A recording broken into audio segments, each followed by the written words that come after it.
Hola a todos, ¿qué tal? Hoy vamos a abordar el tema de la propiedad inmaterial.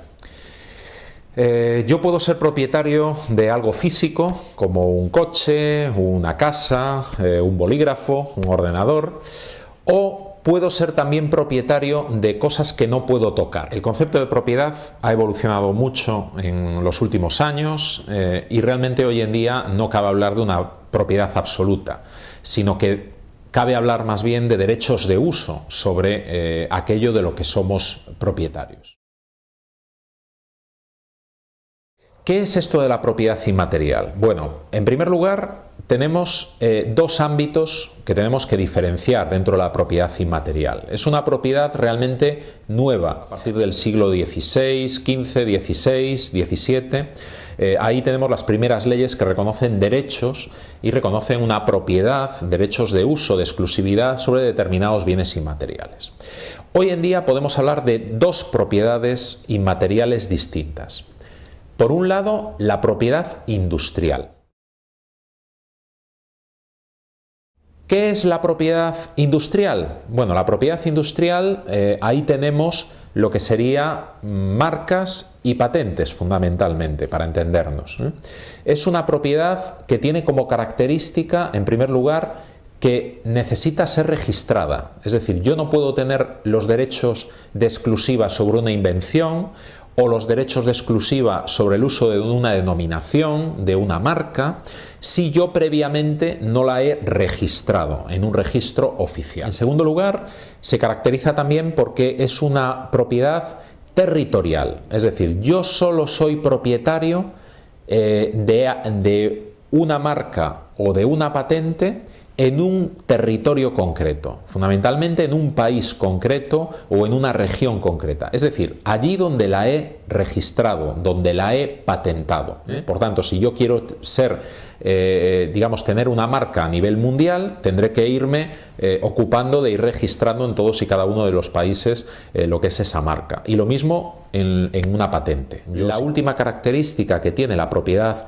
industrial es que está limitada en el tiempo.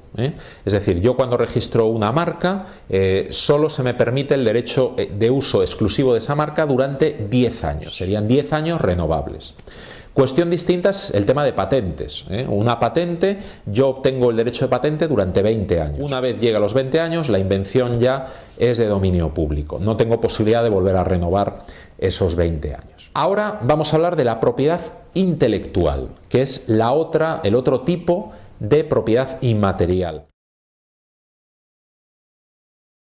Hablamos propiedad intelectual, básicamente derechos de autor, copyright. La primera característica es que no es necesario registro. Esto es básico, es decir, se diferencia completamente de la propiedad industrial en que no es necesario registrarlo. Por ejemplo, yo puedo escribir un libro, escribir un texto, sacar una fotografía y yo no necesito registrar eso en ningún sitio. Simplemente por el mero hecho de haber escrito eso o de haber tomado esa fotografía, ya se me reconocen automáticamente derechos de propiedad intelectual sobre ellos. La segunda característica de la propiedad intelectual es que no está limitada en el espacio. El autor del Quijote es Cervantes, sea aquí, sea en Suecia o en cualquier lugar del mundo. No es necesario que se registre esa obra en otros países. En tercer lugar, la tercera característica es que la propiedad intelectual está limitada en el tiempo. La limitación en el tiempo que tiene la propiedad intelectual es de 70 años desde la muerte del autor. Recientemente ha habido choques de interpretación, sobre todo entre distintos países. Aquí, una vez más, hablamos del modelo americano de Estados Unidos, en el que los programas de ordenador, el software, para ellos son patentables, no son protegibles bajo la propiedad intelectual.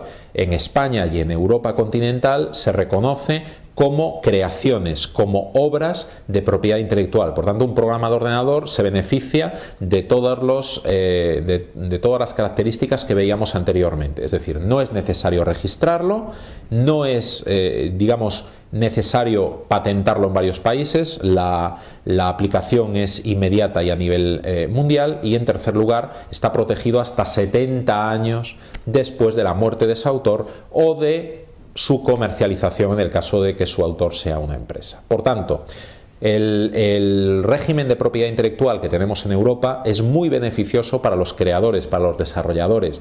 El modelo americano, por contra, es un modelo que genera muchos conflictos, y solo tenemos que ver los conflictos que ahora mismo se están generando por tema de patentes entre Apple, Samsung, Google, HTC, Nokia, etc.